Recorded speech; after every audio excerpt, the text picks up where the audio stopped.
Bonjour à tous, j'espère que vous allez bien. Ça va faire 2 semaines que je n'ai pas fait de vidéo et celle-ci est là pour que je vous explique pourquoi. Ma dernière vidéo est sortie le 21 juin et à l'heure où je tourne celle-ci, on est le 7 juillet. Première raison à cette absence de vidéo, la canicule. À Nantes, il a fait plus de 40 degrés. Je tourne dans un bureau à l'étage et souvent quand je tourne, j'ai pas mal de matériel allumé autour de moi. J'aurais eu minimum 35 degrés dans la pièce. J'aurais pris aucun plaisir, j'aurais sans doute bâclé la vidéo, bref, j'aurais fait un truc qui m'aurait pas plu. Donc, je l'ai pas fait. Mais la vraie raison de cette absence de vidéo, c'est surtout que je me suis retrouvé à devoir écrire un sketch de 10 minutes, à devoir l'apprendre, le jouer devant potentiellement 200 personnes, et que pour faire tout ça, j'avais 2 semaines. Mais pour comprendre comment tout ça m'est arrivé, il faut remonter un tout petit peu en arrière. Le 8 juin, je reçois un message de quelqu'un que vous connaissez déjà, Sylvie. Elle m'indique que le CFA de coiffure et d'esthétique de Nantes lance une nouvelle formation en septembre pour l'inclusion des personnes en situation de handicap. Pour ce faire, ils ont besoin d'argent. Sylvie a donc une idée, créer une soirée d'humour. L'idée est simple, un humoriste vient au CFA, il fait 2 représentations d'1 heure dans la même soirée, et tous les bénéfices de cette soirée seront réutilisés pour la création de cette formation qui ouvre en septembre. Et l'humoriste sélectionné pour cette soirée est un certain Jérôme Le Tessier. Jusque-là, aucun lien avec moi. Ce qu'il y a, c'est que Jérôme et Sylvie se connaissent très bien. Sylvie lui indique donc que ce serait super que moi, je fasse la première partie durant cette soirée.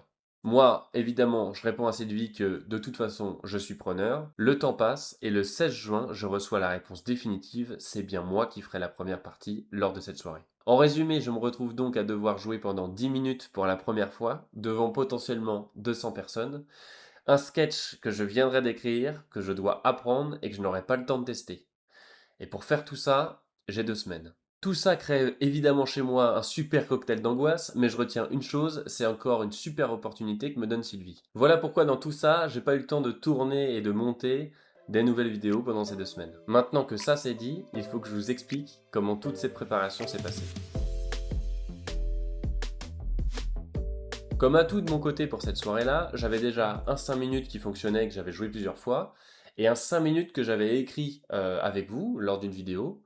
Et donc ma première mauvaise idée a été de les coller ensemble et d'essayer de trouver un lien entre les deux. Ce que j'ignorais, c'est si un 5 minutes plus un 5 minutes, ça fait bien 10 minutes sur scène ou plus ou moins. Ça, j'en avais aucune idée. Et trouver un lien entre les deux pour que le tout semble cohérent, c'était compliqué. Ça a l'air simple comme ça, mais en fait, ça m'a pris beaucoup de temps. Des fois, je bloque sur une idée, je veux pas l'enlever, ou je sais pas comment la rendre drôle, ou l'introduction, je sais pas comment partir, ou comment conclure. Des fois, je bloque et donc j'arrête. Et en fait, l'idée me revient en voiture quand je vais au boulot, et je réécris après, etc., etc. Le but ici, c'est que je vous explique mon schéma de pensée. Mais c'est grosso modo ça. J'avais un sketch qui était éprouvé, et qui fonctionnait bien, qui durait 5 minutes. Celui-là, je refuse d'y toucher.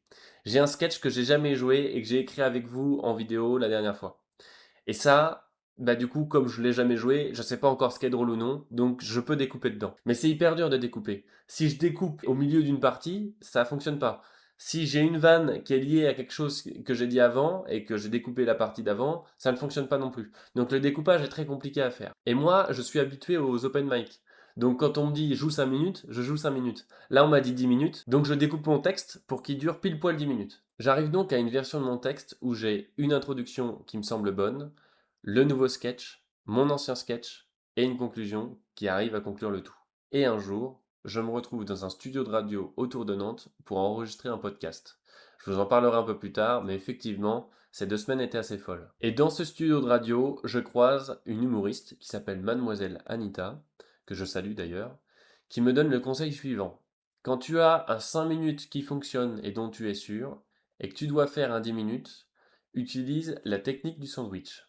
C'est-à-dire découper ton 5 minutes en deux et essayer de caser du nouveau texte entre les deux. Sur le papier, la technique du sandwich, c'est simple, mais en réalité, il faut quand même des liens qui sont assez complexes. Il faut un lien entre ton ancien sketch et le nouveau au début, et un lien entre ton nouveau sketch et l'ancien à la fin. Tout ça avec une conclusion et une intro. Bref, autant vous dire que j'ai dû tout recommencer. L'idée, c'est d'avoir une bonne introduction, une ouverture claire et qui fonctionne avec les premières 5 minutes déjà éprouvées, et surtout finir sur une bonne note. Le cœur, s'il est moins bon et moins travaillé, il faut que ça passe plus inaperçu. Et donc s'il est noyé entre deux sketchs solides, deux parties de sketch solides, alors normalement c'est censé fonctionner. Donc moi dans ma nouvelle écriture, j'essaie de faire en sorte que ça ressemble pas à deux sketchs collés ou deux sketchs mélangés.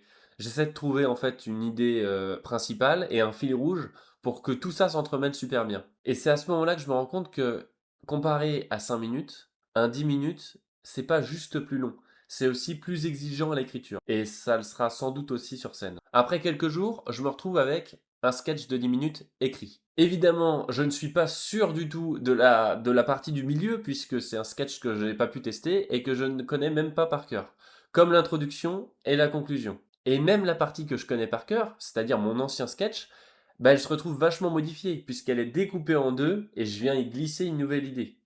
Donc parfois par réflexe, j'ai envie de sauter la partie du milieu.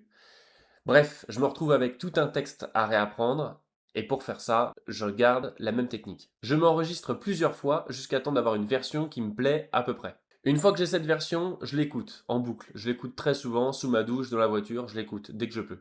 En faisant ça, souvent, je l'apprends à peu près comme une musique. Donc j'ai une espèce de mélodie qui se crée, les intonations, etc. Et j'arrive à le retenir.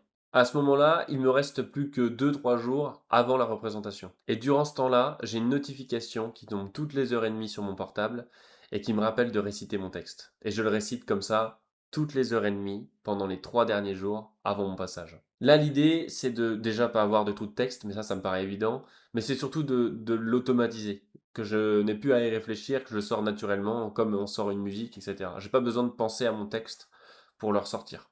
C'est l'idée en tout cas, c'est ce que j'essaie d'avoir. À quelques heures de mon passage, j'ai donc un texte que je connais par cœur, ce qui m'enlève une grosse épine du pied. Après, ce texte-là, j'ai pas confiance en lui. Il y a toute une partie qui n'est pas testée, et donc évidemment, j'ai pas confiance en mon texte. En plus de ça, c'est la première fois que je vais devoir jouer 10 minutes. Pas du tout la même énergie. Est-ce que je vais réussir à garder le public avec moi tout le long? Comment je vais me sentir sur scène? Faut sans doute plus se déplacer, plus occuper la scène que lors d'un 5 minutes. Dernier point stressant, forcément, c'est le public. Potentiellement, il y a 200 personnes. Même s'il n'y a que un quart de la salle qui est remplie, c'est déjà plus que dans les micro-comedy clubs. Et surtout, je connais pas le public. Est-ce que c'est un public qui est habitué au comedy club ou pas du tout? Ce qui change vraiment l'ambiance et même l'énergie qu'il faut mettre sur scène. Donc en résumé, mon texte est prêt, je le connais par cœur, le délai est quasiment écoulé, donc le verdict va bientôt tomber. Autrement dit, il me reste plus qu'à le jouer. Et ça, ce sera pour la prochaine vidéo. Merci beaucoup d'avoir regardé cette vidéo jusqu'au bout. N'hésitez pas à mettre des commentaires, à me dire ce que vous en avez pensé, si vous avez des questions, etc. Promis, il y aura une vidéo la semaine prochaine, cette fois, il n'y aura pas de trou de 2 semaines. Donc n'hésitez pas à vous abonner pour voir la suite de l'aventure. La prochaine vidéo, comme vous l'avez compris, je vous raconterai donc mon passage, comment je me suis senti, les surprises qu'il y a eu, comment ça s'est passé, etc. etc. D'ici là, merci beaucoup et à la semaine prochaine.